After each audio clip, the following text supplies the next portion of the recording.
Halo semuanya, berjumpa lagi bersama saya Miss Meita di mata pelajaran Produk Kreatif dan Kewirausahaan kelas 12. Kali ini kita akan membahas lanjutan dari produksi massal.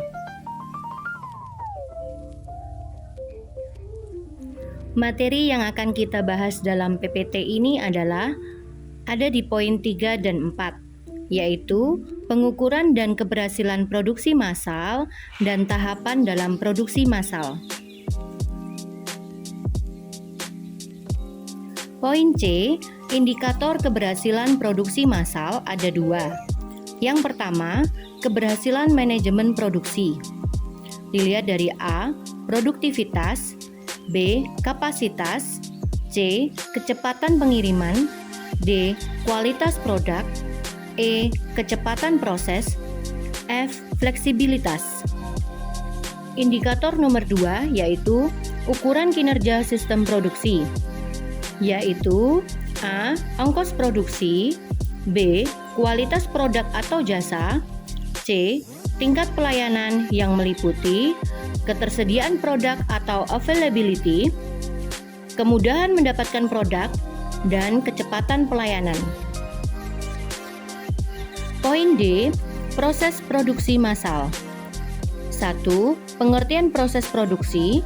2. Jenis-jenis proses produksi. 3. Tujuan dari proses produksi. Berikut ini akan saya jelaskan apa pengertian dari proses produksi. Proses adalah suatu cara, metode, atau teknik bagaimana suatu kegiatan dilaksanakan. Sedangkan produksi adalah kegiatan untuk menciptakan atau menambah kegunaan barang atau jasa.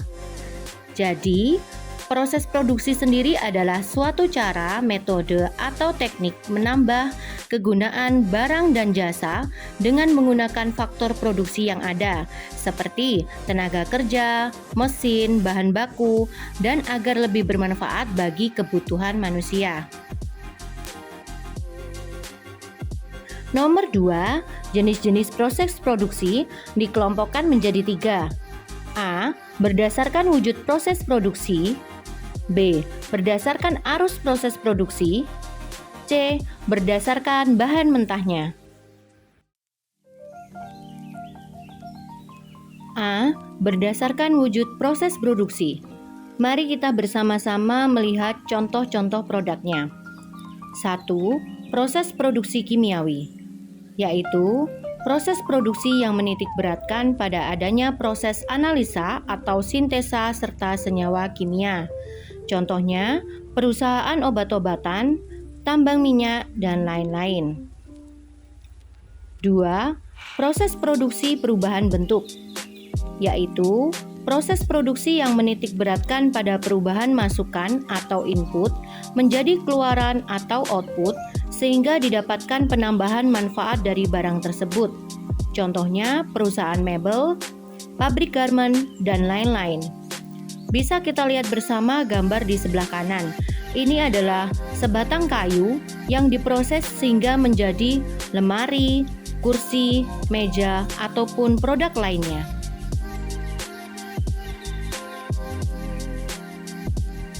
Berikutnya, nomor 3, proses produksi assembling, yaitu proses produksi yang lebih mengutamakan pada proses penggabungan dari komponen-komponen produk dalam perusahaan yang bersangkutan. Contohnya, perusahaan di bidang produk elektronik, perakitan mobil, dan lain-lain.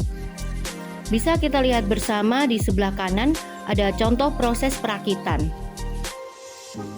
Nomor 4, proses produksi transportasi, yaitu proses produksi yang menciptakan jasa atau pelayanan pemindahan tempat, baik berupa barang maupun manusia. Contohnya, perusahaan kereta api, pesawat, angkutan, dan lain-lain.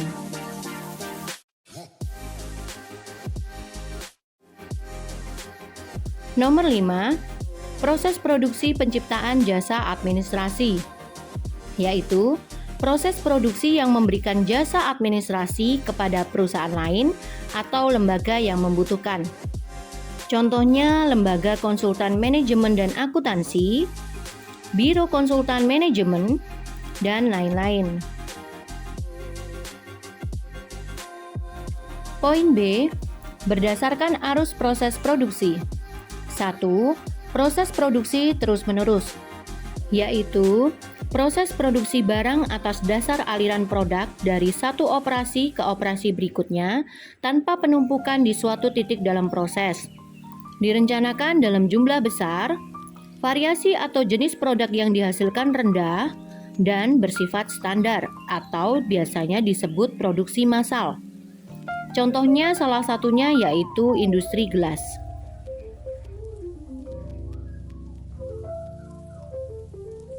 Nomor 2, proses produksi terputus-putus, yaitu pada jenis ini produk diproses dalam kumpulan produk bukan atas dasar aliran terus-menerus dalam proses produksi ini. Perusahaan yang menggunakan tipe ini umumnya memiliki sekumpulan atau lebih komponen yang siap diproses atau menunggu untuk diproses, sehingga lebih banyak memerlukan persediaan barang dalam proses produksi. Contohnya antara lain, industri sepatu, industri farmasi, tinta, cat, dan perekat.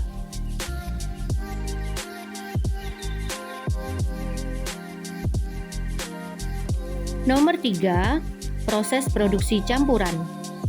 Merupakan penggabungan dari proses produksi terus-menerus dan terputus-putus. Penggabungan ini digunakan berdasarkan kenyataan bahwa setiap perusahaan berusaha untuk memanfaatkan kapasitas secara penuh.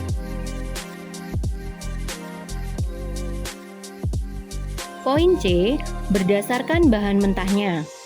1. Proses analitik, yaitu suatu bentuk proses produksi yang menciptakan beberapa barang dari suatu jenis bahan mentah. Contohnya, A. Minyak mentah menjadi pelumas atau bensin. B. Karet susu atau lateks menjadi berbagai jenis ban, alat pelampung, perekat, dan sepatu. C. Kayu hutan menjadi papan, perabot, bahan perumahan. D. Gandum menjadi terigu. E. Kapas menjadi benang. Nomor 2, proses sintetik, yaitu proses penggabungan beberapa bahan mentah menjadi suatu barang lain. Contohnya, industri pengolahan. Industri pengolahan dikelompokkan menjadi 2. A. Proses pabrikasi, yaitu proses dari berbagai bahan untuk menjadi barang baru. Contohnya, pakaian dan perabotan.